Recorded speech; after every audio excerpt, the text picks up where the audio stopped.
여러분 안녕하세요. 이번 시간은 교계사 70번째 시간입니다. 이번 시간은 청을 다루는데 청 말기에는 유럽 제국주의와 한국, 중국, 일본이 복잡하게 얽혀 있습니다. 그래서 이번 시간에는 조선과 일본에 대한 설명이 중간중간에 조금씩 들어갑니다. 이번 시간에는 청나라의 간략한 역사와 청나라가 지니는 세계사적 의미, 특히 동아시아와 우리가 보통 유럽이라고 얘기하는 서구라파와의 관계, 그리고 문화에 대해서 알아보겠습니다. 그런데 여러분들이 이미 짐작했겠지만 상식이 풍부해야 어떤 과목이든 쉽게 공부할 수 있고 좋은 성적을 받을 수 있습니다. 예전에는 독서의 양과 성적이 비례한다고 했습니다만 여러분 세대는 글자가 아니라 이미지로 보여주는 것이 효과적입니다. 그래서 이 교계사에서는 다양한 이미지를 보여주고 쉽게 이해할 수 있도록 노력하는 중입니다. 지금 이 경우에 동아시아는 동아시아의 동쪽이란 뜻이죠. 우리가 보통 서구라고 하는데 이 서구는 서구라파를 줄임말입니다.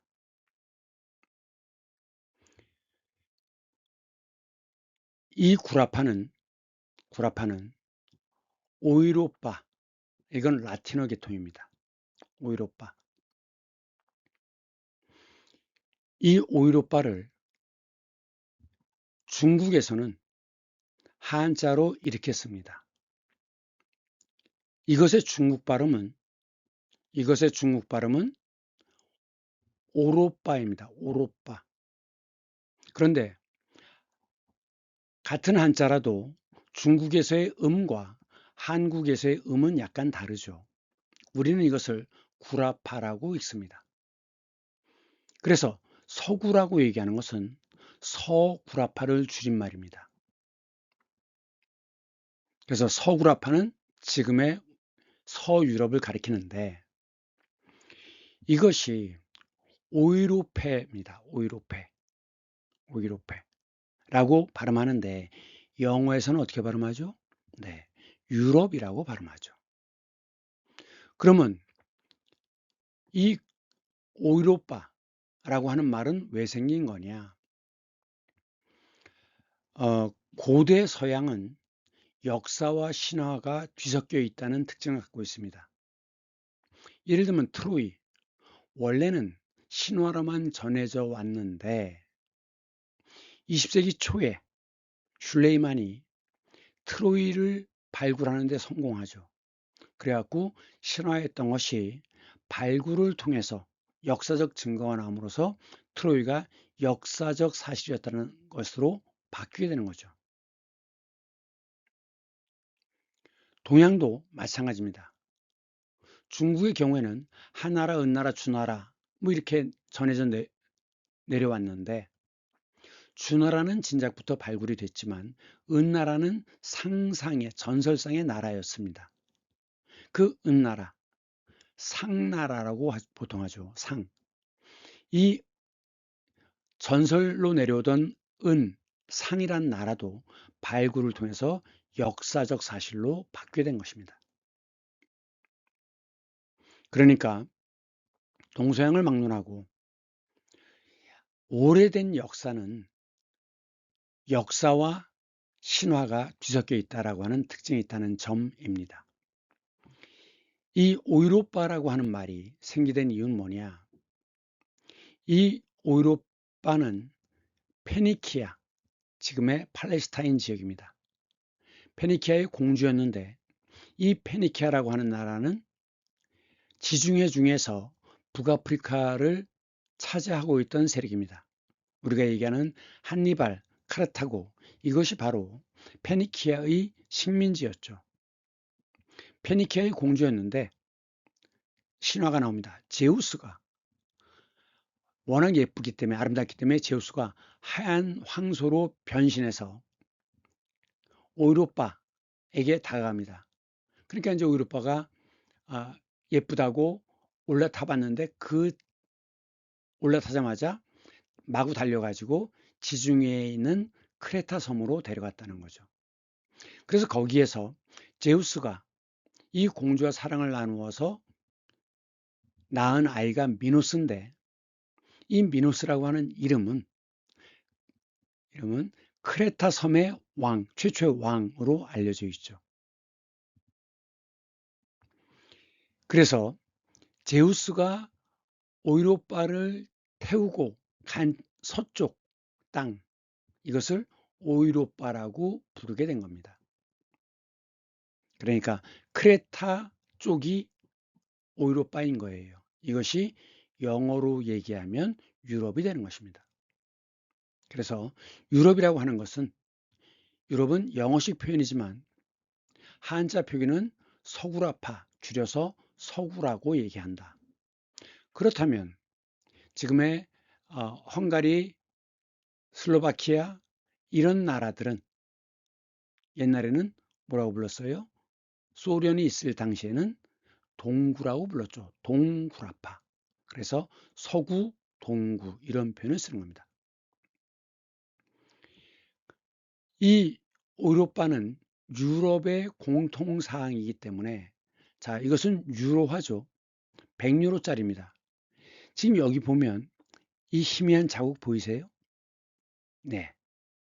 이것은 이제 홀로그램이라고 얘기하죠. 위조를 방지하기 위한 홀로그램이라고 얘기하는데 요 홀로그램이 바로 요겁니다. 이게 누구냐? 바로 오이로빠 공주입니다.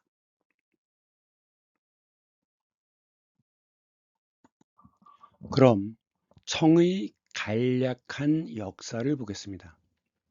재밌는 것은 청나라의 역사가 거의 300년 가까이 되는 거죠.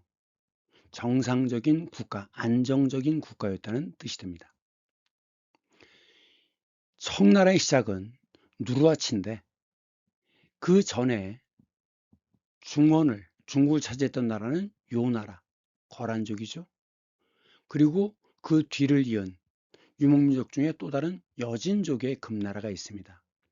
이 여진족을 주원장이 몰아내고 명나라를 세웠죠. 그러다가 그 명나라 말기에 이자성의 난이 일어나서 항상 난이 일어날 때는 뭐죠? 양극화가 심해지고 대토지를 권력자들이 소유하고 백성들은 굶어 죽을 지경이 되는데 이때 항상 난이 일어납니다. 죽기 아니면 까무러치기니까. 그래서 이 이자성의 난을 평정하고 세운 나라가 후금인데 이들도 역시 여진족입니다. 그래서 이 금나라를 계승한다. 그래서 뒤우자를 써서 후금이라고 하게 된 것입니다. 그러다가 그 아들 홍다이치가 나라 이름을 청으로 바꿉니다. 이름을 바꾸는 것, 즉 개명이죠. 헌법을 바꾸면 개헌이죠. 그런데 이때 병자호란을 일으킵니다. 병은 십간이고 자는 십이지죠. 기억나세요? 십간, 갑을병정 무기경신임계, 십이지, 자, 축, 인묘, 진사, 어미, 신유술에. 그 해에 옛날엔 다 십간, 십이지로 연도를 따졌죠.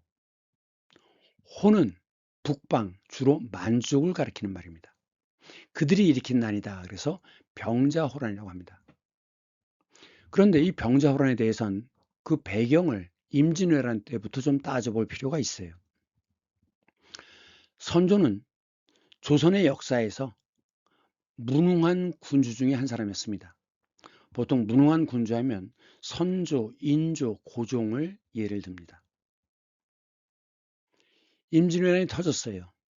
원래는 왕에게 갑자기 어떤 일이 생기면 나라가 혼란에 빠지기 때문에 그 아들, 뒤에 왕 위를 이을 아들을 세자라고 하죠. 그래서 왕 뒤를 이을, 그래서 왕세자라고 하고 줄여서 세자라고 보통 부릅니다. 황제 뒤를 이을 아들은 황태자죠. 줄여서 태자라고 합니다. 책봉을 하는데 이 책은 책간을 실로 이은 것이죠. 책입니다. 근데 여기선 책이 아니라 칙서입니다. 칙이라는 것은 임금의 명령이에요. 그래서 그것을 칙령이라고 합니다. 임금의 말씀을 칙어라고 합니다. 그 기록, 글, 그것을 받는 것, 내가 그 뒤에 왕을 이어라 하는 그 글을 받는 것, 이것이 책봉입니다. 그래서 광해가 17살인가 되었는데도 여전히 세자로 책봉하지 않아요. 뭔가 광해가 마음에 안 든다는 뜻이죠. 그런데 이제 임진왜란이 일어났잖아요. 갑자기 무슨 일이 일어날지 모르니까 신하들이 벌떼처럼 일어나가지고 세자를 책봉하셔야 됩니다. 그래갖고 할 수 없이 광해를 세자로 책봉했어요. 그러면서 선조는 자기는 명나라로 도망을 갑니다. 그리고 이 광해를 전쟁을 지휘하도록 임명해요. 그래서 조정을 나눕니다. 자기는 명나라로 도망가는데 본조가 되는 거죠. 아들에게는 네가 조선 땅을 책임지거라 하고 조정을 나누어서 분조라고 합니다. 그래갖고 광해는 화살을 맞아가면서 의병을 통솔하고 군수품을 조달했습니다. 임진왜란이 끝났죠. 그럼에도 불구하고 광해는 많은 노력을 했음에도 불구하고 여전히 선조의 냉대를 받았습니다. 차가운 대접을 받은 거죠. 그러면서 또 왕비와의 사이에 태어난 영창대군을 세자로 바꾸려고 했습니다.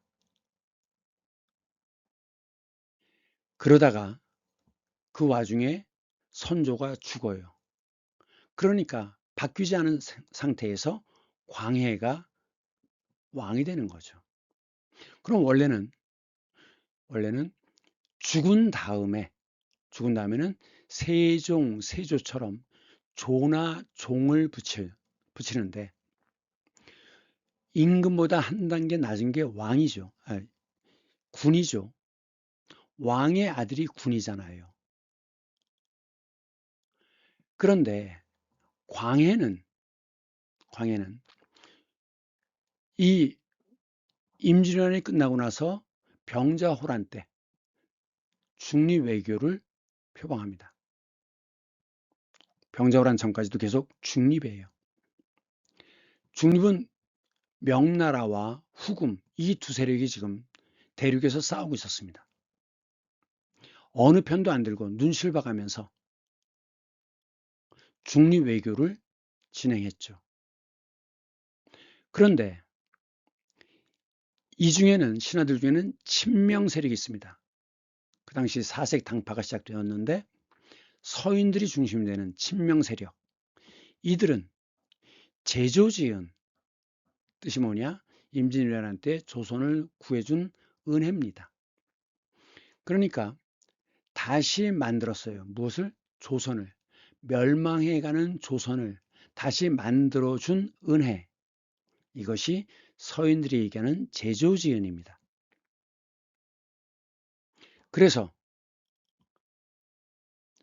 명나라 편을 들어야 된다.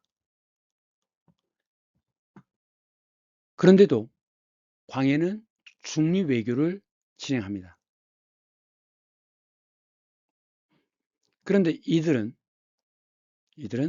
후금과 전쟁을 해야 된다라고 하는 척화파입니다. 척화파. 화는 평화죠. 화해입니다. 그러니까 평화를, 타협을 거부하는 파, 이들이 척화파예요. 그리고 끝까지 싸워야 된다는 거죠. 척화파는 끝까지 전쟁을 해야 된다는 겁니다. 그 반대가 주화파인데 평화를 주장하는, 즉 타협을 해서 전쟁을 중지해야 된다는 것이 주화파입니다. 이 중립외교를 하던 중에 이 친명 세력들이 인조 반정을 일으킵니다. 반정이라는 건 뭐냐? 정도를 잃은 왕에 대해서 반대한다는 뜻입니다. 그러니까 즉 정도를 다시 찾아야 된다는 거죠. 올바른 길. 이 올바른 길이 뭐예요? 명나라에 대한 의리, 제조지은을 내세우는 거죠. 사실은 명나라 군대는 조선 땅에 와서 많은 횡포도 부렸습니다. 그래서 임진왜란 때 우리가 일본을 물리친 힘은 명나라 군대가 아니라 사실은 의병들과 조선의 백성들과 조선의 군사들이죠. 그런데도 모든 것은 다 명나라, 중국 덕이다 라고 하는 것입니다. 그들이 광해는 정도를 잃었다 그래서 반정을 일으키고 그들이 내세운 왕이 인조입니다. 인조. 그러면 이 인조는 청나라가 쳐들어왔을 때 인조는 어떻게 되겠어요? 예, 척화파죠. 척화파.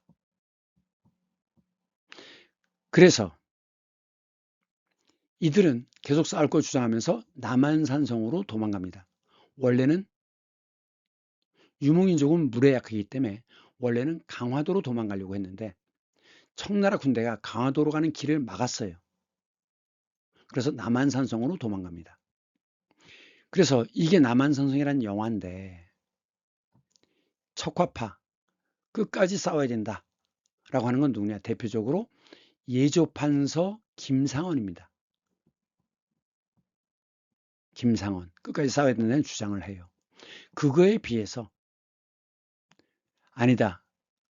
평화를 타협을 해야 된다라고 하는 것은 누구냐? 이조판서 최명길입니다. 최명길입니다. 그런데 남한산성에서는 끝까지 버티죠. 버텨요. 즉 척화파가 이깁니다. 하지만 결국은 완전히 청나라 군대에게 포위돼 가지고 나중에 할 수 없이 항복을 하는 거죠. 그래서 이 인조는 삼전도로 나갑니다. 삼전도. 이 삼전도가 어디냐? 도는 나루란 뜻이고 동사로 쓰이면 건너다란 뜻입니다. 이 삼전도가 어디냐? 지금의 석촌호수입니다. 그래서 인조는 홍다이치 앞에 나가서 신하의 예를 올립니다. 이때는 어쨌느냐? 이때는 형제의 관계였어요. 중립외교를 했기 때문에 형제의 관계였는데 인조 때 패전하죠. 그래서 신하의 예를 갖춰야 됩니다. 어디에서? 삼전도에서 1637년입니다. 신하의 예는 뭐냐? 삼배 구고두입니다. 삼배 뭐죠? 배는 왼손 오른손입니다. 손을 짚고 몸을 구부리는, 즉 절하는 모습이에요. 그래서 이것이 절배자입니다. 3번 절해야 돼요. 그러면서 한 번 절할 때마다 이마를 땅에 3번 두드려야 합니다. 그래서 이 고가 두드릴 고자예요. 한 번 절할 때마다 이마를 3번 두드려야 하니까 3번 절하면 모두 몇 번 하죠? 9번 이마를 땅에 두드려야 되는 거죠. 그래서 3배 9호두라고 얘기하는 겁니다. 그리고 나서 청나라 황제의 덕을 기리는 비석을 세웁니다. 어디에? 삼전도에.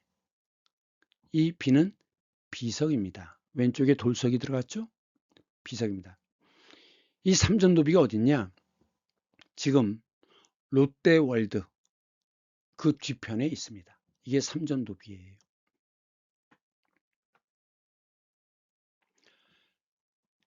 쭉 광해부터 선조 때부터 설명하다 보니까 요게 빠졌는데, 자, 요건 뭐냐? 광해라는 제목의 영화입니다. 광해, 왕이었죠. 그러면 이런 걸 뭐라고 한다고요? 이런 것을 흉배라고 한다. 왕은 앞뒤에 무슨 문을 집어넣죠? 용. 그래서 골룡포라고 얘기하죠. 원래 왕은 붉은색을 입어야 됩니다. 그런데 고종 때는 금색 골룡포를 입기도 했어요. 왜? 고종 때 대한제국으로 넘어가죠. 그러니까 우리도 황제다. 그래서 금빛 골룡포를 입는 게 나오는데, 원래는 조선시대 내내 왕은 붉은 골룡포를 입어야 하는 겁니다. 그리고 왕비는 봉황 흉배를 입는 거죠. 봉황. 그러면 문관은 학이죠. 낮은 문관일 때는 학 한 마리, 높은 문관은 학 두 마리. 무관은 흉배에 뭐가 그려집니까? 네, 호랑이가 그려집니다. 이런 것이 흉배다. 그런데 제목이 광해군이 아니라 광해입니다. 왜 군을 뺐을까요? 자, 인조 반정으로 광해는 쫓겨나죠. 그러면서 정도를 잃었기 때문에 죽은 다음에 조나 종을 붙이지 않습니다. 격을 하나 낮춰가지고 군이라고 불러요. 그래서 광해군이라고 불렀는데, 그리고 조선실록에도 광해군으로 기록되는데 이게 과연 옳은 거냐? 그래서 이건 부당하다라고 판단해서 영화 감독이 군자를 빼버리고 광해, 정당한 역사적 평가를 해야 된다라고 하는 이유에서 군을 뺀 광해란 이름으로 영화 제목을 만든 거라고 생각됩니다. 그 다음 청의 중요한 역사는 강건성세입니다. 강희제, 옹정제, 권륭제 약 130년 기간의 전성기입니다. 그래서 강희제부터 시작해서 권륭제까지 강건, 융성하다는 뜻입니다. 세는 세상, 세대죠. 그래서 제일 처음 황제와 끝 황제의 앞자를 따서 이 시대 전성기를 강건성세라고 얘기하는데, 결국 뒤로 가면 환관의 횡포, 외척의 바로, 관리의 부패, 그 다음에 세력 있는 자들이 농민들의 땅을 빼앗는, 그래서 백성들이 삶을 이어가기가 너무너무 힘든 시대로 바뀌죠. 그래서 19세기 들어서면서 관료의 부패, 이게 되면서 백성들은 새로운 세상을 희망합니다. 그게 백년교인데, 흰 백자고 이것은 이을 연자입니다. 연속이라고 할 때. 그런데 위에 뭐가 들어갔어요? 꽃이 들어갔죠. 연꽃입니다. 그래서 흰 연꽃이 이 종교의 상징이 돼요. 그래서 백년교라고 부르는데, 이 백년교는 현세의 고난으로부터, 지금 살고 있는 세상이 현세죠. 미륵이 나타나서, 미륵은 새로운 세상입니다. 새로운 세상, 평화롭고 모든 것이 만족스러운 세상, 태평성대 같은 그런 세상을 가져올 부처가 미륵입니다. 그래서 미륵사상이 등장해요. 현세를 극복하고 내세에 바로 이어서 미륵사상을 바라는 것인데, 자, 현세 구원을 바라는 종교를 우리가 보통 종교에서는 하등 종교라고 부릅니다. 그런데 내세 구원, 현세에서의 그 복을 비는 게 아니라 죽은 다음의 세상, 즉 천국이라고 얘기하는, 극락이라고 얘기하는 내세 구원을 바라는 이런 종교를 고등 종교라고 하는데, 문제는 이 현세 구원과 내세 구원이 잘 구분이 안 되는 경우가 많다는 거죠. 그래서 교회나 성당에서도, 특히 교회에서 우리 아들이 이번에 대학 입시해서 좋은 대학에 갈 수 있게 해주십시오라고 빌면서 헌금을 하는, 이거는 현세 구원이거든요. 그러니까 우리 한국의 종교는 그 가장 밑바탕에 있는 것이 무속신앙입니다. 현세 기원이죠. 그래서 불교든 기독교든 이렇게 현세 구원의 성격이 강하다는 것이 한국 종교의 특징이고, 그리고 사회가 혼란스럽고 삶이 고통스러울수록 이런 하등 종교가 판을 칩니다. 이런 것이 말하자면 사이비 종교죠. 그래서 한 20년 전에 영생교라든가 신천지, JSM, 세계평화통일가정연합, 옛날에 통일교라고 불렀던 거, 안상홍 증인회, 구원파, 만민중앙교회, 이런 현세 구원을 바라는, 물론 그 중에는 대부분이 기독교를 내세우고 있지만 사실은 사이비 기독교죠. 이런 것이 수백 개가 있습니다. 각각의 교인이 수십만 명씩 되는 경우가 많아요. 그런데 결국 그런 건 언제 나타나느냐? 이런 것들은 양극화가 심해서 병든 사회가 되면 종말론이 대두가 되는 겁니다. 말세야, 곧 새로운 세상이 나타날 거야. 그러면서 이 기독교 탈을 쓴 사이비 종교들은 자기 스스로가 재림 예수다라고 주장을 하죠. 다 가짜 종교입니다. 마찬가지로 이 백년교도 현세 구원을 바라는 거죠. 그러면서 불교에서 얘기하는 미륵이 나타나기를 간절히 원합니다. 왜? 삶이 너무나 팍팍하기 때문에. 이 백년교는 불교에다가 각종 종교가 합해진 만이교가 합해진 것인데, 이 백년교는 원래는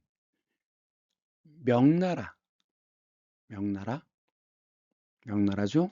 이 이전에 나타났던 종교입니다. 이 백년교는 그 뒤에 청나라 말기에도 또 나타나요.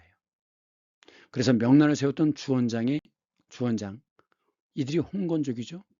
이 홍건적이 믿었던 종교도 백년교입니다. 그래서 이 백년교는 중국 역사 혼란기에 계속 나타나는 종교다라고 하는 점입니다. 그 다음은 제국주의의 침탈입니다. 침은 침범하다는 뜻이고, 탈은 빼앗을 탈자입니다. 그래서 이것이 들어가는 낱말은 침범, 범이라는 것은 죄죠, 죄. 그래서 범인이라고 할 때 침입, 들어오는 것이고, 공격하는 것은 침공, 들어와서 합해버리는 것, 간단하게 만드는 것, 침략, 침해, 들어와서 해를 입히는 거죠. 빼앗을 탈자는 탈취, 빼앗아서 갖는 것입니다. 가질취. 싸워서 빼앗는 것은 쟁탈. 빼앗아서 걷어들이는 것은 수탈, 노략질에서 빼앗는 것은 약탈, 박은 벗길 박자입니다. 박제라고 아시죠? 박제? 호랑이나 곰, 박제가 있죠. 벗기는 겁니다. 그래서 완전히 빼앗는 것이 박탈이에요. 그럼 이 제국주의는 왜 생긴 거냐? 이것이 고대 제국주의에서는 군대를 끌고 가서 죽이고 빼앗는 것이죠. 그리고 노예로 만드는 것입니다. 하지만 이 시기 18세기 제국주의는 산업혁명과 관련이 있죠. 방적기, 방직기, 증기기관 이런 걸 만들어 가지고 대량 생산이 가능해졌습니다. 기계가 만들어주니까. 그래서 대량 생산하다 보니까 결국은 더 많은 원료가 필요하고 물건을 만들면 그것을 팔 시장이 필요하잖아요. 그래서 원료와 시장을 확보해야 되기 때문에 제국주의가 시작되는데 제국주의가 들어오는 순서는 먼저 종교입니다. 선교사가 먼저 들어가죠. 그래서 포교를 하면서 그 나라의 상황을 파악합니다. 그 다음에 상인이 들어오죠. 값싸게. 그런데 이 상인, 외국 상인들은 원래 그 나라에 있던 상인들의 이해관계와 충돌하잖아요. 이쪽은 대량 생산해서 엄청 가격이 싸니까. 그러니까 그 나라의 식민지 상인과 충돌하게 되니까 군대를 동원하고 경찰을 동원합니다. 처음엔 막강한 군대를 동원하지만 안정이 되면 굳이 군대가 필요 없이 경찰로 유지하죠. 이 영국 같은 나라, 네덜란드 같은 나라는 아예 회사 형태가 됩니다. 그래가지고 이 회사에서 군대를 가져요. 법을 동원합니다. 영국, 네덜란드, 심지어 미국도 동인도 회사가 있었습니다. 여기서 얘기하는 동인도는 서인도가 아니라 서인도는 아메리카 대륙이죠. 무조건 죽이고 뺏으면 됐어요. 하지만 이쪽은 아시아 쪽은 워낙 인구가 많기 때문에 효율적으로 착취할 필요가 있는 거죠. 이 부분은 조선과 일본의 상황도 같이 설명을 해야 되는데 이 조선과 일본의 상황은 다음 시간 앞부분에서 다루겠습니다. 그러면 그 이전에 예를 들면 영국의 경우는 어땠느냐? 이 영국에서 초기에는 영국에서 청나라에 팔 만한 물건이 없었어요. 그런데 이들은 비단과 도자기와 차에 대한 수요가 폭증하죠. 그래서 이제 그 영국 같은 경우에는 이 중국의 차를 수입하고 나서 그것이 그 하나의 문화가 되면서 티타임이라는 게 만들어진 겁니다. 티타임. 그리고 비단과 도자기를 엄청 수입하는데 그러다 보니까 스페인에서부터 유럽에 뿌려지기 시작한 은이 다 중국으로 들어가는 거죠. 그러니까 이 수입은 많이 하고 수출하는 건 없으니까 점점 영국은 쪼그라들게 돼요. 그래서 영국이 생각해낸 것이 아편 삼각무역입니다. 여전히 이 구조는 이렇게 들어오죠. 하지만 영국은 인도에 면직물을 판매합니다. 그러고서 인도에서 은이 들어와야 되는데 이 은이 어디서 나오죠?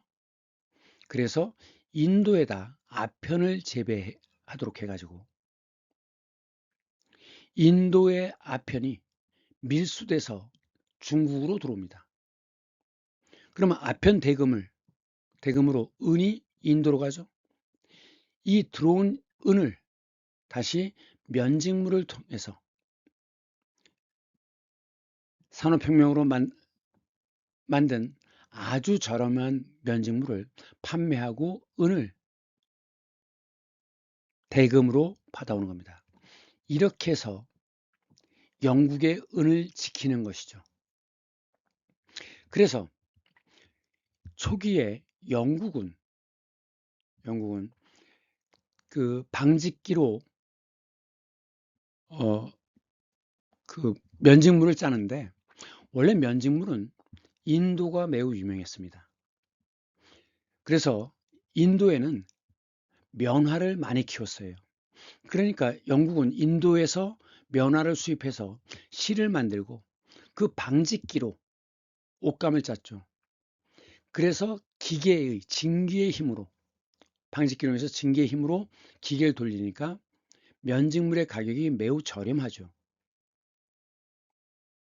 그런데 인도는 대신 인건비가 싸잖아요. 그러니까 이 인도의 면직물이 영국으로 들어오는 걸 막기 위해서 70 내지 80%의 관세를 부과합니다. 그러면서 자기들이 인도에 파는 면직물은 세금이 없어요. 관세가 없습니다.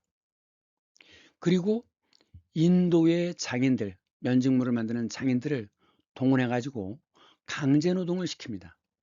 그래서 인도의 면직물 노동자들, 그런데 월급은 쥐꼬리만큼 줘요.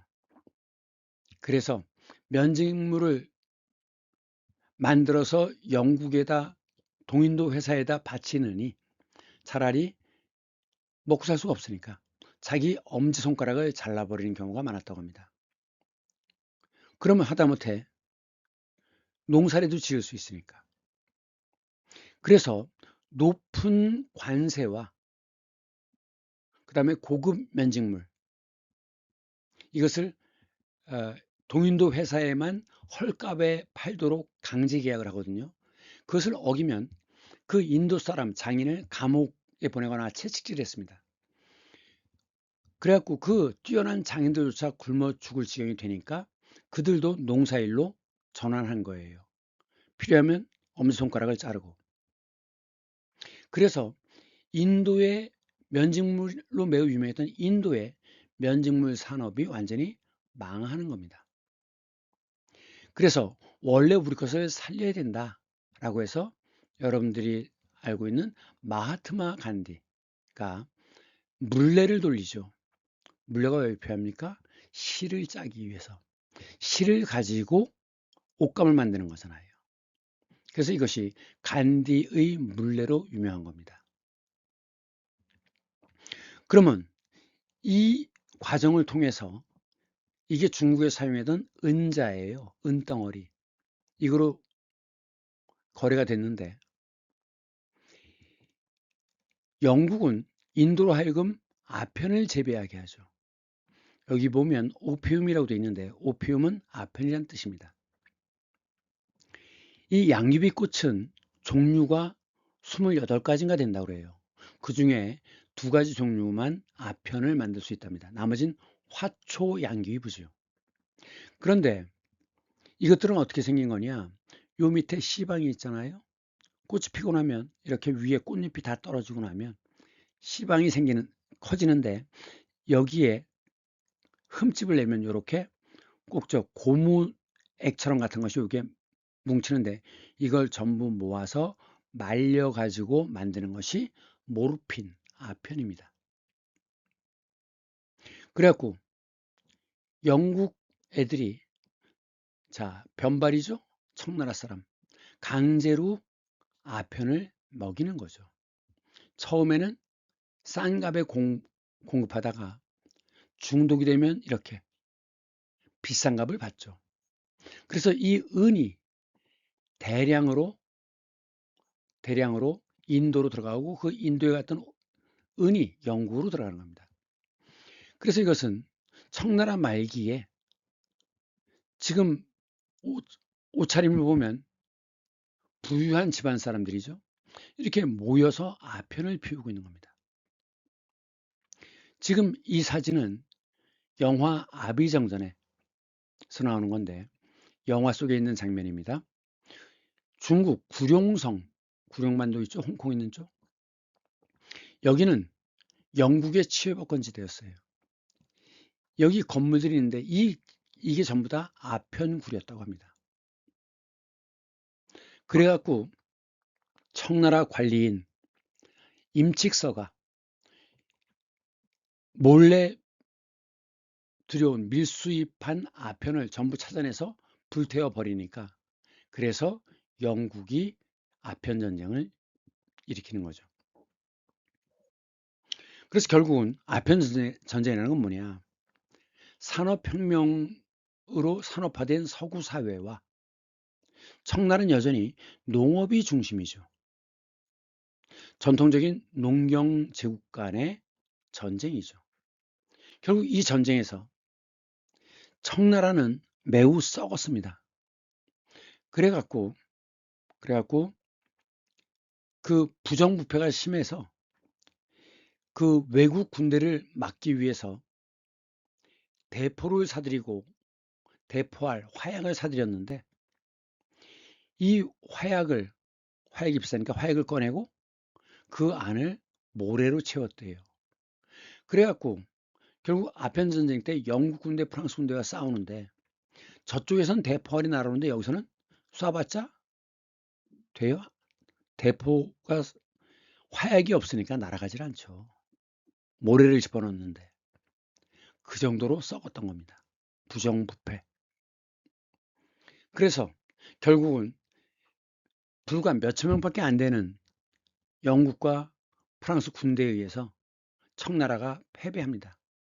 그래가지고 남경, 중국 발음은 난징이죠. 조약을 맺고 막대한 전쟁 배상금을 물어야 돼요. 그러면서 또 한편으론 이렇게 아편으로 은이 엄청나게 유출되죠. 그런데 명나라 때부터 중국은 세금을 뭐로 냈습니까? 은으로 냈죠. 그러니까 은의 유출이 많아지고 또 전쟁 배상금을 내야 되니까 결국 은으로 세금을 내야 되는데 은 가격이 폭등하잖아요. 그래갖고 이전에 농산물을 팔았던 양보다 3배, 4배를 팔아야지만 세금을 낼 수 있는 거예요. 진은 토지세고 정은 인두세입니다. 어른 한 명당이에요. 그래서 세금 부담이 엄청나게 무거워지면서 생활의 고통을 겪게 되는 거죠. 옛꽃잔데 위에 풀초가 들어가면 이건 쓴바귀를 의미합니다. 쓴바귀 왜 써요? 왜 쓴바귀예요? 쓰니까. 고들빼기 쓴바귀 매우 쓰죠. 그래서 풀초가 들어갑니다. 쓸 고자예요. 그래서 인생은 고해다라고 할 때 이 고자 씁니다. 고생하다라고 할 때. 그래서 많은 사람들이 세금을 피해서 떠돌이 생활합니다. 유랑해요. 그리고 구걸하면서 생존하는 거죠. 그래서 이 아편 전쟁부터 중국은 상당히 큰 충격을 받게 되면서 뭔가 나라를 바꿔야 되겠다는 생각들을 하는 거죠. 하지만 기득권층은 바뀌겠어요? 안 바뀌죠. 여전히 부정부패, 비리, 그래서 돈을 모으는 겁니다. 그래서 1851년에 태평천국의 난이 일어납니다. 그러면 어떻게 그러면 청나라는 진압했느냐? 한족 중에서도 이제는 좀 세력 있는 사람들이 생기죠. 신사층과 결합해요. 이 신사는 젠틀먼 번역한 말인데, 원래 중국에서 신사란 말은 뭐냐면 그 관복이나 도포 위에 다시 띠를 두릅니다. 띠를 두르는데 왼쪽에 뭐가 들어갔어요? 실사가 들어갔죠. 비단입니다. 그래서 그 도포나 관복 위에 넓고 긴 비단띠를 두르는데 요것이 비단이에요. 사는 선비죠. 이들은 청나라 말기에는 이들이 지방 세력가입니다. 이 신사층과 결합을 하고 또 서구 열강에 의지하는 거죠. 미국, 프랑스 이런 군대의 힘에 의지하는 겁니다. 자, 의지는 이쪽은 오드 의자고 사람인이 들어가면 사람에게 기댄다는 뜻입니다. 지는 지탱하다는 뜻이에요. 그래서 기대서 지탱하는 것이 의지하는 것입니다. 그런데 동음 이의 이 의지가 있죠. 뜻과 의, 지, 생각 이 의지도 있습니다. 그 다음 앞에서 설명했지만 서구라고 할 때 구는 구라파를 줄임말이라고 그랬죠. 서구라파. 그 다음에 열강이라고 할 때 열은 이건 줄 열자입니다. 줄. 그래서 가로줄을 오, 세로줄을 열이라고 합니다. 그래서 오와 열을 맞춰라 이렇게 얘기를 해요. 여기에 불화가 들어가면 불에 태우면 매운 냄새가 나죠. 매울 열자가 됩니다. 열강. 강은 강대국인데 자 지금 일본 섬이 제일 아래에 있는 게 뭡니까? 오키나와죠. 섬들이 쭉 이어서 중국, 일본의 본토 섬이 있고 홋카이도 있고 다시 섬으로 연결됩니다. 이렇게 줄을 이루면서 섬이 되어 있잖아요. 그래서 이걸 뭐라고 합니까? 열도라고 합니다. 한 줄로 쭉 늘어선 것이 열도예요. 그 다음 지리 시간에 그 홍수가 범람을 하는데 범람하면서 거기에 자연 제방이 만들어지죠. 그럼 제방이 그 부분에서 가장 높은 곳이잖아요. 그래서 제방에다 집을 짓습니다. 그렇게 만들어진 마을을 뭐라고 하죠? 열촌이라고 합니다. 열촌. 줄 열자예요. 열촌. 제국주의가 침탈에 들어오면 가장 고통을 받는 사람들은 가장 하층에 있는 백성들입니다.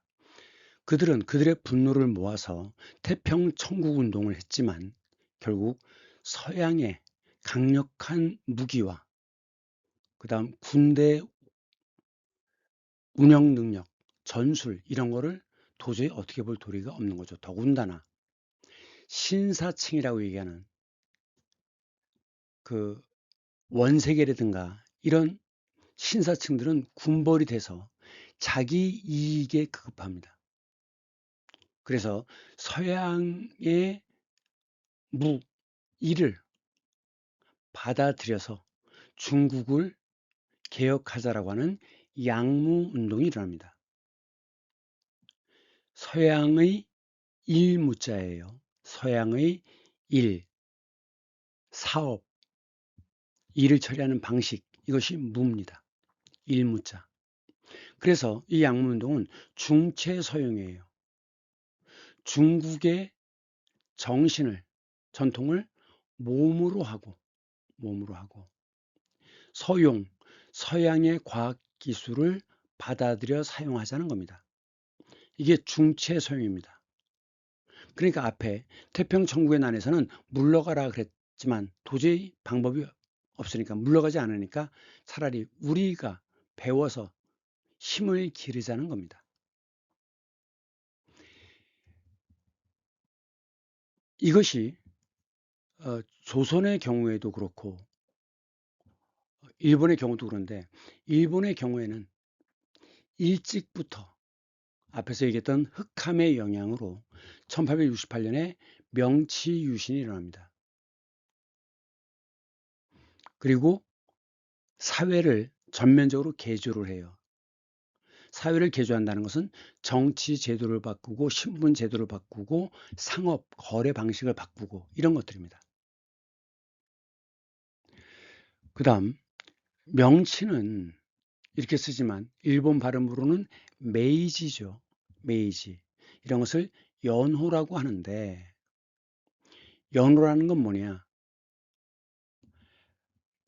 새로 황제가 들어서면 그 황제가 즉위한 그 해를 1년으로 잡습니다. 1년. 그 2차 대전의 중심에 있었던 천황, 즉 메이지의 손자 히로히토입니다. 이때 사용했던 연호가 뭐냐? 쇼와입니다. 한국어로는 소화라고 하죠. 그래서 소화 3년, 12년 이런 표현이 나오는데 일제시대 때의 기록들과 관련해서는 이 표현을 기억해야 됩니다. 소화, 일본 발음은 쇼와고. 그래서 이들은 일찍 유신을 해가지고, 즉 서양의 기술 문명을 받아들이고 사회를 개조해서 만주를 차지하고 결국 나중에는 중일 전쟁을 일으키게 되는 겁니다.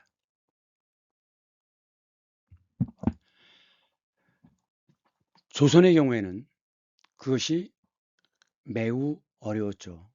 옛날 것을 지키려고 하는 사람들을 수구파라고 하는데, 수구파의 힘이 여전히 매우 셌어요. 하여간 청나라는 이때 양무운동이 일어났다. 하지만 이 결과가 나타나려면 수십 년 걸리겠죠. 여전히 서양 제국주의는 점점 중국을 먹어 들어옵니다. 그래서 이것은 1898년 프랑스 신문에 실린 그림인데, 지금 중국을 어떻게 나눠 먹을 것인가를 풍자하는 만화입니다. 지금 여기 보면 CHINE로 되어 있죠. 영어는 NA, 차이나지만 프랑스어는 이렇게 표기하는데, 제일 왼쪽에 이게 누구냐? 영국의 빅토리아 여왕입니다. 그리고 이것은 그 당시에 이제 힘을 키우기 시작한 독일, 프러시아입니다. 빅토리아 여왕, 프러시아의 빌헬름 2세, 서로 칼을 들고 나눠 먹는데 서로 앙숙이 되어 있죠. 서로 매우 심각하게 견제를 하고 있어요. 눈을 부릅뜨고 지금 대치 중이죠. 내가 여길 갖겠다. 그리고 여기는 러시아의 니콜라이 2세입니다. 니콜라이 2세는 어느 조각이 제일 크지? 라고 지금 보고 있는 거고, 이것은 변발이죠. 일본 변발, 사무라이입니다. 그래서 지금 사무라이는 어떤 조각을 가져가지 하고 지금 고민 중입니다. 턱을 괴고 있죠. 뒤에 이것은 프랑스의 상징입니다. 마리안이라고 하는데, 이것은 프랑스를 의인화한 것이에요. 그래갖고 아무 소리 안 하지만 조용히 뒤에서 지분을, 어디가 좋을까, 어떻게 하면 될까라고 지분을 챙기려고 하는 모습을 그린 것이고, 뒤에 변발을 한 청나라 관리가 요런 모자, 요런 복장을 입은 것은 청나라 관리죠. 안 돼 하고 두 손을 들고 지금 외치고 있는 겁니다.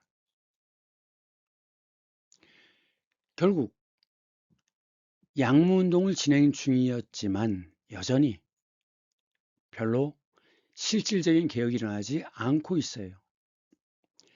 그래서 1899년에 의화단이 일어섭니다. 이 의화단은 외세를 배격하는 것입니다.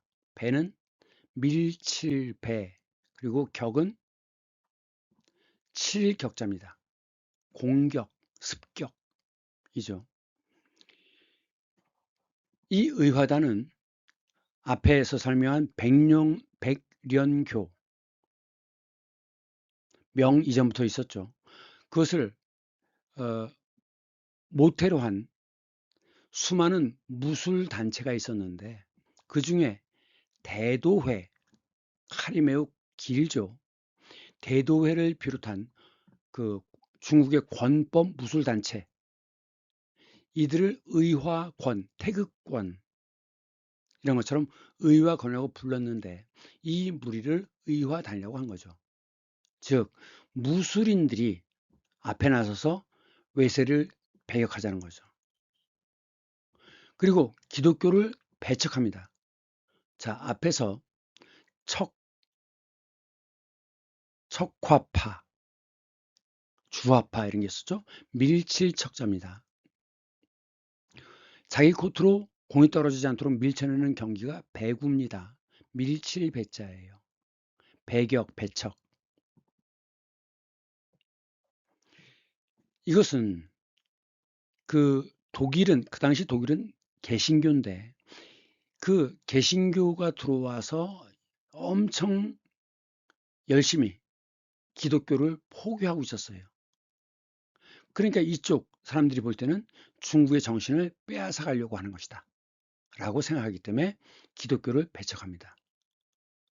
그래서 부청멸양을 내세웠습니다. 지압이 부자인데 왼쪽에 손이 들어가면 손으로 잡아주는 거예요. 그래서 잡을 부자입니다. 부축하다, 부양가족이라고 할 때 잡을 부자입니다.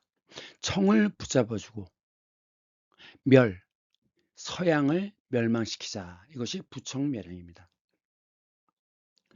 그 당시에 조선에서는 이게 이제 아편전쟁 때문에 보니까 이거 서양 놈들이 들어오더니 나라가 완전히 망조들잖아요. 그래서 그 전까지는 그냥 대충대충 넘어갔었는데 이때 조선에서도 적극적으로 아편전쟁의 그 영향으로 적극적으로 천주교를 탄압합니다. 그리고 동학에서도 척양척외를 내세웠죠. 서양을 배척하고 외는 일본을 낮춘 말이죠. 외국, 외놈, 외를 배척한다. 이게 척양척외였습니다. 척은 밀치다란 뜻이죠. 그래서 자석, 초등학교 때 자석 배웠죠. 네. 초등학교 3학년 과학 시간에 어떻게 배웠어요? 극이 같으면 서로 미는 힘이 작용하고 미는 힘은 고유어지만 청력은 한자어죠. 중학교부터는 고유어 대신에 한자어를 씁니다. 그래서 중학교부터는 한자어를 쓸 줄은 몰라도 척이라는 말을 들었을 때 느낌은 있어야 됩니다.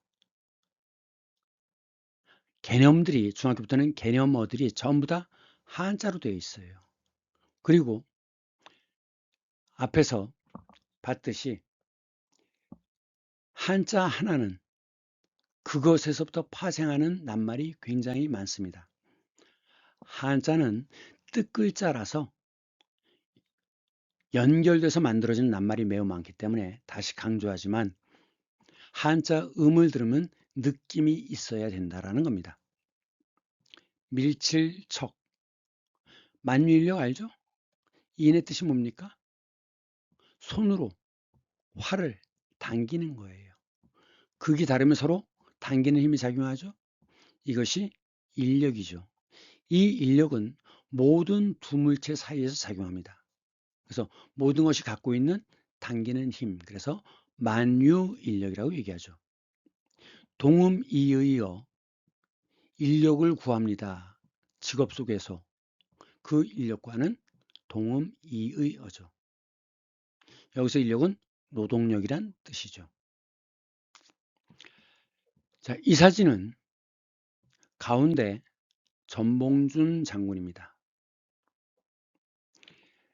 지금 가막군이죠. 전봉준 장군을 태워서 앞뒤에 가막군이 지금 들고 가는데 옆에 순사를 보세요. 옷은 유럽식의 옷을 입고 있지만 위에 벙거지 같은 걸 쓰고 추우니까 그 다음에 남초를 머리에 썼어요. 지금 의화단도 보면 이게 전통적인 호복이죠.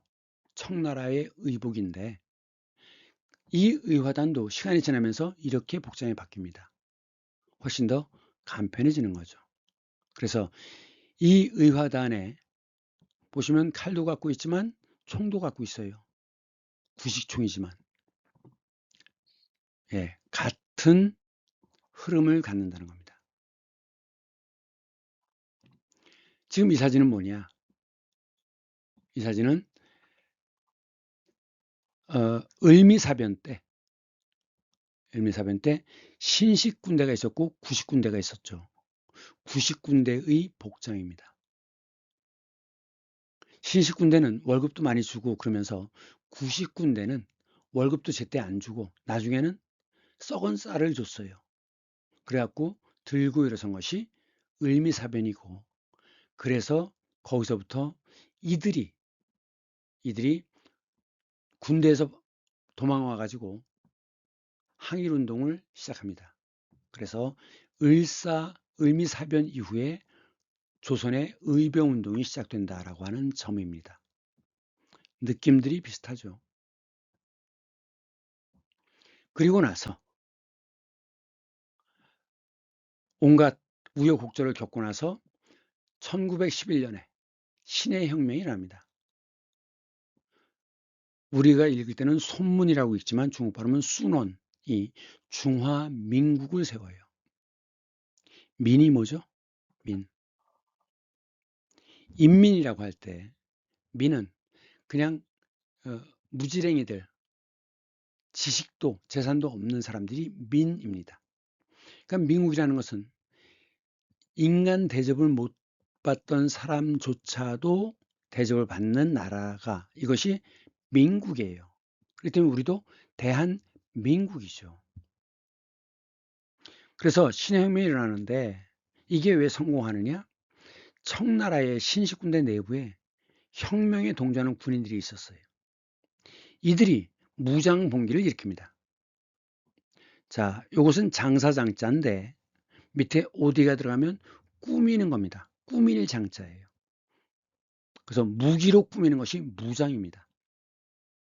꾸밀 장자인데 새로 꾸며서 가게를 여는 걸 뭐라고 합니까? 신장개업이라고 하죠. 꾸밀 장자예요. 그 다음 배우들이 분장을 하지 않습니까? 분장. 꾸밀 장자입니다. 봉기. 왼쪽에 벌레충이 들어가면 뭐예요? 벌봉자죠. 양봉. 그래서 벌떼처럼 일어나는 것. 몸기자에 달릴 주주가 들어가면 일어날 기자입니다. 봉기해서 혁명이 성공합니다. 그래서 신해 혁명으로 아시아 최초로 공화국이 만들어져요. 공화국의 뜻이 뭐죠? 모든 권력은 국민한테 있다. 이것이 공화국이죠. 왕에게 권력이 있으면 왕정, 귀족에게 있으면 귀족정, 이렇게 되는 겁니다. 그래서 이게 성공하면서 청나라 마지막 황제 푸이, 3살 되기 전에 황제로 오릅니다. 푸이가 이제 마지막 황제가 되는 거죠. 그래갖고 이 사진은 뭐냐? 일본이 만주에 세우는 괴뢰 정권이 만주국입니다. 만주국 황제 일대의 복장이고, 그 다음 중국에서 혁명이 일어나서 포로 수용소에 갇힐 때의 사진입니다. 여기 보면 부의라고, 한자로는 우리 발음은 부의인데 이렇게 명찰을 달고 있는 모습이에요. 그 다음 무장이라고 하는 건 뭐냐면 동음이 이어져. 서희의 경우에는 문관 출신이 장수가 되는 거죠. 그런 식이 아니라 무반 출신이 우두머리가 되는 것, 이것을 무장이라고 합니다. 그러니까 서희 같은 사람과 비교하기 위해서 생겨난 말이에요. 그럼 청나라의 세계사적인 의미는 뭐냐? 청나라는 현재 중국의 영토를 확장했다는 거죠. 이 빨간 것은 주원장의 명나라입니다. 명나라. 그리고 청나라는 만주와 거의 지금 이게 바이칼호거든요. 바이칼. 이 우리 민족에 의해서 바이칼은 우리 민족이 시작된 것으로 봅니다. 그래서 성스러운 호수예요. 바이칼. 거의 바이칼호 밑에까지 해서 이렇게 거의 중앙아시아 가까이까지 이렇게 차지했습니다. 그리고 대만까지. 현재 중국의 영토는 이렇게 되는 거죠. 요 색깔. 이게 중국의 영토입니다. 그러니까 현재 중국의 영토를 확정했다. 영토라고 할 때 영은, 자, 요건 명령령자입니다. 명령령. 여기에 오른쪽에 들어간 건 뭐냐? 머리란 뜻이에요. 머리. 그러니까 우두머리가 돼서 다스린다는 뜻입니다. 그래서 다스리는 땅, 이것이 영토입니다. 그럼 영해는 다스리는 바다죠. 국제법상 이렇게 땅, 마지막 땅, 여기에서 12해리, 1해리는 이렇대요. 이게 영해고, 그 다음에 이 땅에서부터 200해리까지는 배타적 경제수역, 즉 어업이라든가 이런 것을 여기에서만, 여기까지는 이 땅에서만, 이 나라에서만 할 수 있는 거예요. 그리고 그 바깥은, 영의 바깥은 공해입니다. 주인이 없는 바다. 그리고 이 위로, 영토에서 위로 올라가면 이것이 바로 영공이 되는 거예요. 영공. 자, 명령령자인데 왼쪽에 구슬이 들어갔죠? 구슬령. 보통 여자 이름에 많이 들어가죠. 김미령. 그 다음 이빨 이치자가 들어갔죠. 동물은 이빨의 개수로 나이를 알 수 있습니다. 그래서 연령이라고 할 때 쓰는 령자입니다. 이것은 비유가 들어갔어요. 이게 들어가면 전부 날씨와 관계 있다 그랬죠? 그래서 이것은 얼다란 뜻이에요. 그래서 어느 것 위에 영상, 어느 점 아래 영하 이렇게 얘기하죠. 쇠금이 들어가면 구리로 만든 방울입니다. 요령이라고 할 때 두부장수 요령, 땡그랑 땡그랑, 예, 방울 영자고, 마음심이 들어가면 영리하다는 뜻이에요. 다스릴 영자에 위에 흑토가 들어가면, 미안합니다. met산이 들어가면 큰 고개란 뜻입니다. 그래서 이것이 들어간 건 다 큰 고개예요. 대관령, 추풍령, 중령, 조령, 다 큰 고개입니다. 그래서 현재 중국 영토는 중국 본토, 중원지방에다 몽골, 티벳, 신장, 대만까지다 라는 겁니다. 그 다음 장교에는 위관이 있고 영관이 있고 장성이 있죠. 소위, 중위, 대위 할 때 위는 낮은 벼슬이에요. 소위 작다, 중위 가운데, 대위 크다. 소위, 중위, 대위. 령은 우두머리입니다. 명령권을 갖고 있어요. 그래서 소령, 중령, 대령. 그 다음에 장은 장수죠.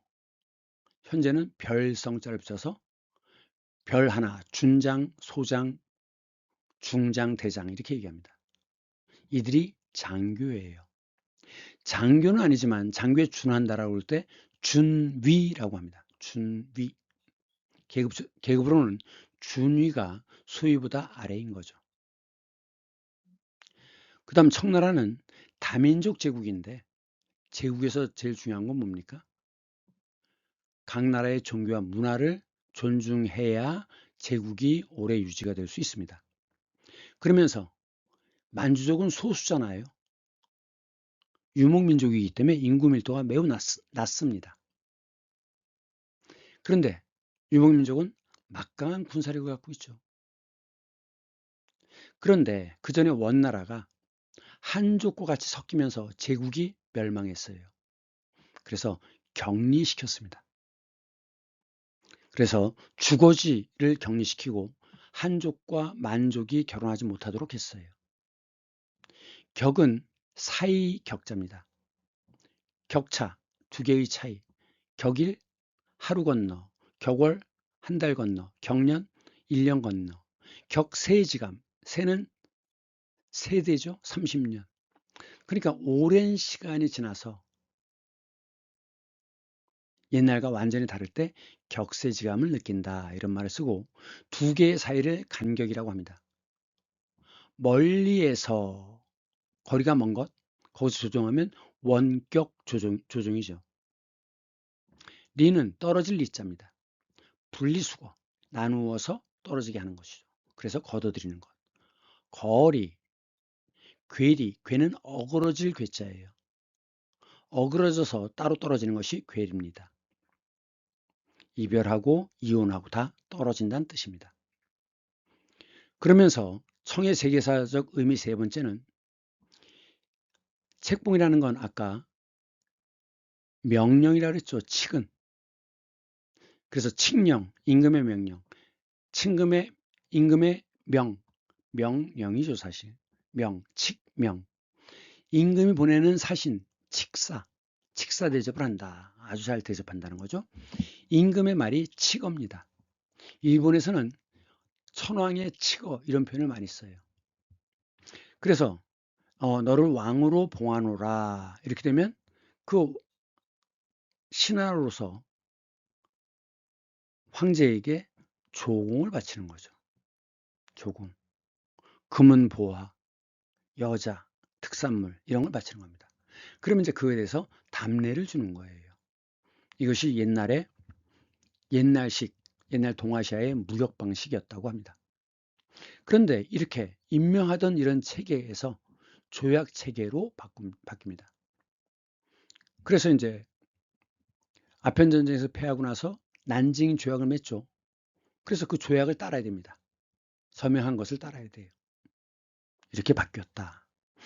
그래서 결국은 이 이후에 전통적인 봉건 사회가 해체되고, 봉건 사회라는 건 뭐냐? 이게 유럽의 경우와 아시아의 경우가 다릅니다. 서유럽에서는 쌍무계약이에요. 땅을 주는 대신에 충성을 바쳐야죠. 한쪽이 안 지키면 다른 한쪽도 안 지키는 서로 의무를 지는 계약인데, 그리고 거긴 백성이 없었죠. 농민이 없고 농노였어요.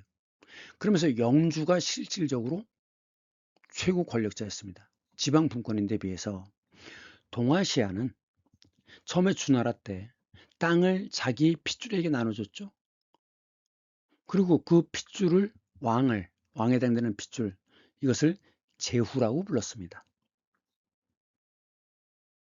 그래서 엄격한 신분 제도를 유지했죠. 그래서 봉건 사회가, 아시아의 봉건 사회는 서유럽과는 다르다는 점을 분명히 구분해야 합니다. 이 봉건 사회가 중앙 집권으로 바뀌면서 핏줄이 아니라 과거 제도를 통해서 벼슬아치를 뽑아서 관리가 되는 것입니다. 그래서 해체되면서 나름대로 아시아적인 근대화가 시작되었다라고 하는데, 근대화라고 하는 개념은 첫 번째, 과학혁명이 전제가 되어야 됩니다. 물론 아시아는 유럽의 과학을 상당 부분 받아들였죠. 가장 먼저 빨리 받아들인 나라 일본. 그래서 일본도 제국주의가 될 수 있었던 겁니다. 근데 이 과학혁명을 통해서 사회는 어떻게 돼요? 산업사회, 공업사회가 되죠. 그래서 근대화라고 하면 바로 공업사회, 산업사회를 의미하는 것입니다. 그러면서 두 번째는 왕제도가 폐지되면서 모든 권력은 국민으로부터 나온다. 공화국이 되어야 됩니다. 그러면서 상업이 발달하면서 산업이 발달하면서 도시화가 빨리 이루어지면서, 그 다음 합리성, 이성의 토대를 둔 합리성이 중시되는 사회로 바뀌는 것. 시키는 대로 해, 이게 아니죠. 왜 해야 되는데? 따지는 것이 합리적인 겁니다. 이유를 따지는 것. 이유가 합당해야 돼요. 이것이 바로 근대화입니다. 그럼 청의 문화의 특징은 뭐냐? 만주의 전통 문화와 한족의 문화를 융합시켰다는 거죠. 그러면서 실용성을 갖추었다는 겁니다. 만주의 전통을 유지하기 위해서 이런 것들을 했다는 건데, 자, 우선 한족 문화가 융합된 건 뭐냐? 만한병용제입니다. 만주족과 한족을 나란히 사용하는 거예요. 벼슬에 임명하는 거죠. 그래서 고위직에 만주족과 한족을 같은 수로 임명합니다. 장관이 2명인 거예요. 차관이 2명이고 물론 결정은 만주족이 하는 거죠. 만주족 장관이, 만주족 차관이 결정합니다.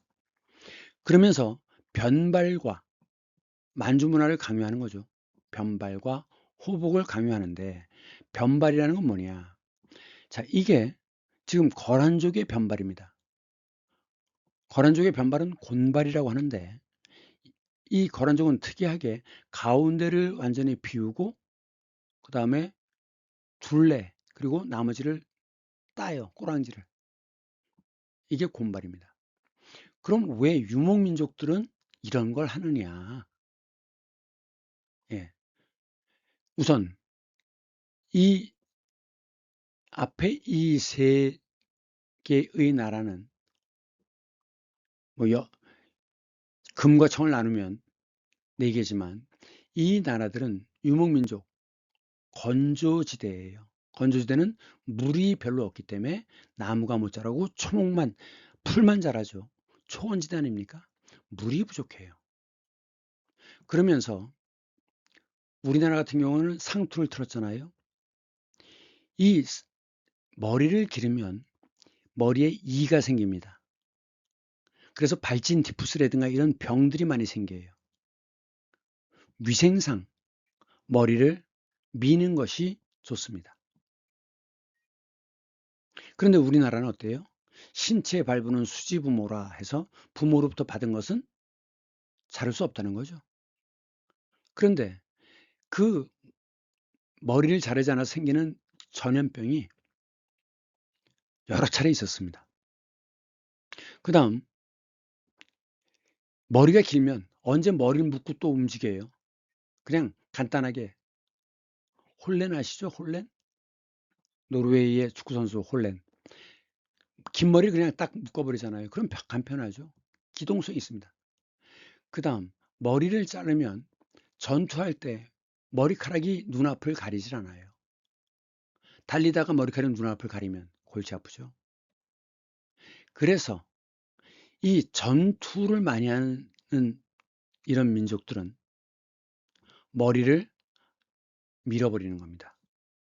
물론 부분 남겨놓는 경우도 있지만. 그래서 변발은 나름대로 이유가 있는 거예요. 지금 이것은 금나라 때는 여진족의 변발은 금나라 때는 이렇게 단축구멍 하나 정도의 기준만 이렇게 변발을 했는데 이게 청나라로 넘어오면서부터는 점점 길어집니다. 그래서 이런 모양은 중국 무협 영화 황비용 이런 데 보면 많이 볼 수 있을 거예요. 특이한 건 요 사이에 들어오는 몽골은 양옆으로 따고 앞머리는 또 길렀다는 겁니다. 이건 몽골의 변발이에요. 이것은 일본의 사무라이, 이것은 아메리카 인디언이죠. 카자크족. 이 카자크족은 몽골이 침입해 들어가서 혼혈이 된 민족이에요. 카자크는 생기긴 유럽 사람처럼 백인처럼 생겼지만 몽골 혼혈입니다. 징기스칸 때 엄청나게 넓은 지역에 몽고 혼혈이 생겼어요. 그 다음에 이것은 바이킹족, 노르웨이 쪽. 노르웨이가 뭐죠? 노르드, 북쪽입니다. 웨이, 가는 길. 북쪽으로 가는 길이 노르웨이입니다. 어떻게? 술록을 따라서. 그러니까 노르웨이, 이들도 역시 유목민족입니다. 다만 술록을 키웠던 거죠. 그 다음 호복이라는 것은 만주의 복색이라는 뜻인데 이런 스타일입니다. 이렇게 깃을 한쪽을 여며요. 그 다음에 짝 붙는 허벅지에 짝 붙는 바지를 입습니다. 그래야 이게 말이 달릴 때 쓸리지 않는다 그래요. 이런 스타일이 호복인 겁니다. 이게 다 호복인 거죠. 호복. 그러면 왜 강요했느냐? 너희는 우리의 신하니라 라고 하는 징표죠. 상징이며 표지인 겁니다. 그러면서 앞에 얘기했던 대로 거주지를 격리시켰어요. 그러면서 만주족과 한나라는 통혼, 결혼을 서로 왔다 갔다 하는 것, 그것이 금지되어 있습니다. 그러면서 만주어 사용을 장려하고 한문으로만 쓰는 게 아니라 만주를 같이 쓰도록 되어 있습니다. 그러면서 만주의 전통을 계속 정기적으로 반복해요. 잊지 말자 만주족. 그러면서 사상을 통제합니다. 반란을 일으킬까 봐. 그래서 조금이라도 의심스러운 건 전부 다 그 가족까지 몰살을 시켰어요. 그래서 또 한편으로는 당대 모든 서적을 모읍니다. 그래서 사고전서 4개의 창고에 들어갈 만한 모든 책을 편찬합니다. 그러면서 청나라 초기부터 도시경제가 발달합니다. 그러면 도시경제는 초기에는 아시아 쪽은 뭐겠어요? 산업이 아니라 상업이죠. 그러니까 상인들이 득세를 합니다.